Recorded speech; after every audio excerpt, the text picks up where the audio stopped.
नमस्कार, आप देख रहे हैं न्यूज 18। मैं हूं आपके साथ मेनका चौधरी। शाम के 5:30 बज रहे हैं। वक्त है क्राइम की खबरों का। जरा सोचिए, आपके फोन पर लोकल नंबर से कोई कॉल आए और आपको धमकी दी जाए, फिर नंबर की तलाश करें और उसका कोई ओर छोर न मिले।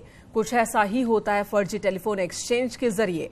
खुफिया धंधे में काली कमाई के जरिए देश की सुरक्षा से खिलवाड़ हो रहा है। लेकिन ऐसे शातिर जब एसटीएफ की रडार पर आए तो उनका धंधा ज्यादा वक्त तक चल नहीं पाया।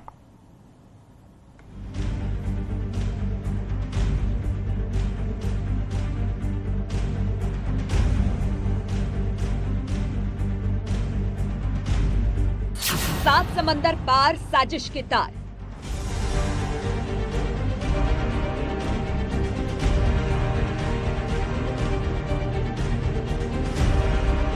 करोड़ों की कमाई का खुफिया धंधा।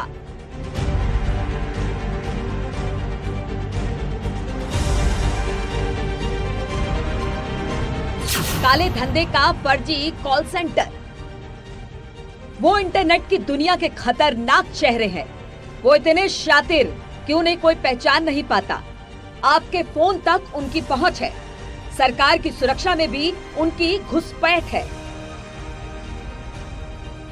हवाला, फिरौती, रंगदारी, धमकी, ऐसा कुछ भी करना हो तब आपके धंधे में वो हिस्सेदार हैं, क्योंकि दुबई से बैठकर वो किसी के भी फोन में घुस जाते हैं। इस तरह के फर्जी टेलीफोन एक्सचेंज जिसमें वीओआईपी कॉल्स का इस्तेमाल करते हुए लोकल सिम बॉक्स के और लोकल नंबर्स के माध्यम से कॉल्स को रीरूट किया जाता है, देश की सुरक्षा के लिए घातक है, क्योंकि इसमें भेजने वाले देश और व्यक्ति का पता नहीं चलता है। उनकी साजिश का जाल 7 समंदर पार के कई मुल्कों में फैला है। वो इंटरनेट पर विदेशों में बात कराने का धंधा करते हैं। ये धंधा चलता कैसे है, इसके पीछे कौन कौन लोग हैं, ये जानने से पहले इस तस्वीर को देखिए। नोएडा पुलिस और एसटीएफ की गिरफ्त में आए ये तीनों शातिर सिर्फ कॉल कराने का धंधा नहीं करते थे, बल्कि राष्ट्रीय सुरक्षा में सेंध और राजस्व को चूना भी लगा रहे थे। नोएडा पुलिस और एसटीएफ की ज्वाइंट कार्रवाई की है, जिसमें इंटरनेशनल कॉल सेंटर का भंडाफोड़ किया है। 137 में ये संचालित हो रहा था। पुलिस और एसटीएफ ने 3 आरोपियों को गिरफ्तार किया है। इंटरनेशनल कॉल को लोकल नेटवर्क पर ट्रांसफर किया करते थे और उसके बाद यहां पर उसके एवज में 25 से 30 पैसे तक वसूला करते थे। ऐसे शातिर ठग जिन्होंने नोएडा पुलिस की गिरफ्त में आने के बाद चौंकाने वाला खुलासा किया। सबसे बड़ा खुलासा है इस गैंग के मास्टरमाइंड मोहम्मद शोएब से जुड़ा, जो दुबई में बैठा है।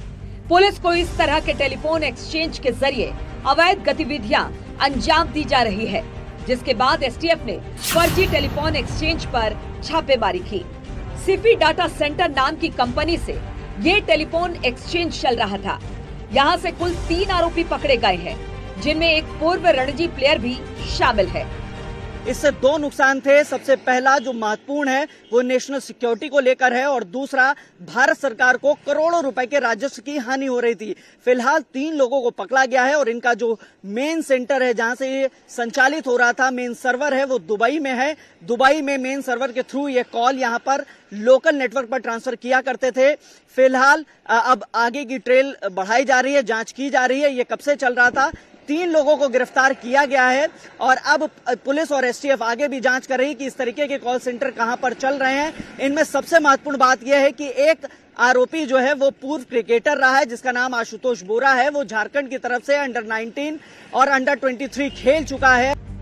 अब आपको बताते हैं कि ये फर्जी टेलीफोन एक्सचेंज कैसे काम करता है और ये शातिर कैसे इस धंधे को चला रहे थे। फर्जी टेलीफोन एक्सचेंज वीओआईपी पर काम करता था।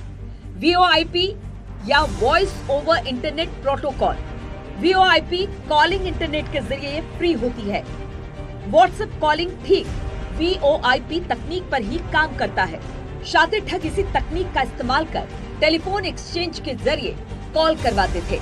टेलीफोन एक्सचेंज चलाने वाले एक बहुत बड़े सिम बॉक्स का इस्तेमाल करते हैं, जिसमें 50-100 सिम लोकल लगे होते हैं और विदेशों से आने वाली कॉल एक ऐप के माध्यम से इस सिम बॉक्स पर भेजी जाती है। इस सिम बॉक्स पर जब कॉल रिसीव हो जाती है तो वहां से लोकल सिम के माध्यम से वो किसी भी लोकल टेलीकॉम नेटवर्क पर लोकल कॉल की तरह चली जाती है। तो रिसीवर को एक लोकल नंबर मिलता है और वो आराम से बात कर लेता है। ISD चार्जेस बच जाते हैं और ये कॉल कहां से ओरिजिनेट हुई है इसका पता नहीं चलता है। नोएडा के सेक्टर 137 से संचालित CP डाटा सेंटर के नाम से चलाया जा रहा था। यहाँ कुल 3 शख्स काम करते थे, जबकि इनका मास्टरमाइंड विदेश में बैठा था। ये लोग 25 से 30 पैसे प्रति मिनट की दर पर विदेशों में कॉल करवाते थे। इस गैंग का मुख्य सर्वर दुबई में मौजूद है, जहां से इसे भारत में लोकल नेटवर्क से जोड़ दिया जाता था। यानी इस तरह का टेलीफोन एक्सचेंज न सिर्फ सुरक्षा के लिए खतरा है, बल्कि भारत सरकार को करोड़ों के राजस्व का भी नुकसान हो रहा था। इस प्रकार न सिर्फ सरकार को अपने रेवेन्यू शेयर में चूना लगता है, उनको अपना शेयर नहीं मिलता है, बल्कि इन कॉल को भेजने वालों का, ओरिजिनल पर्सन का ट्रेस भी नहीं हो पाता है, क्योंकि जो रिसीवर है उसको सिर्फ और सिर्फ एक लोकल कॉल नंबर मिलता है जो कि फर्जी टेलीफोन एक्सचेंज में लगे हुए सिम बॉक्स पर बैठे हुए, सिम बॉक्स पर लगाए हुए लोकल सिम कार्ड्स का ही होता है। दरअसल मोहम्मद अली दुबई में इसी तरह का एक सर्वर चलाता है, जिसने नोएडा में इसी तरह का कॉल सेंटर चलाने में मदद की। इस कॉल सेंटर का इस्तेमाल फिरौती, हवाला जैसे वारदातों को अंजाम देने के लिए किया जा रहा था। हाल ही में गायब हुए 2 बच्चों के लिए रैंडम कॉल की गई थी, वो भी इसी एक्सचेंज से की गई थी। ये फिरौती का मामला हरियाणा के पानीपत का था। जरा सोचिए, अगर STF ने इस कॉल सेंटर के इस काले धंधे का शटर डाउन न किया होता तो भविष्य में यहाँ से कितने काले कारनामों को अंजाम दिया जाता। Bureau report, news 18।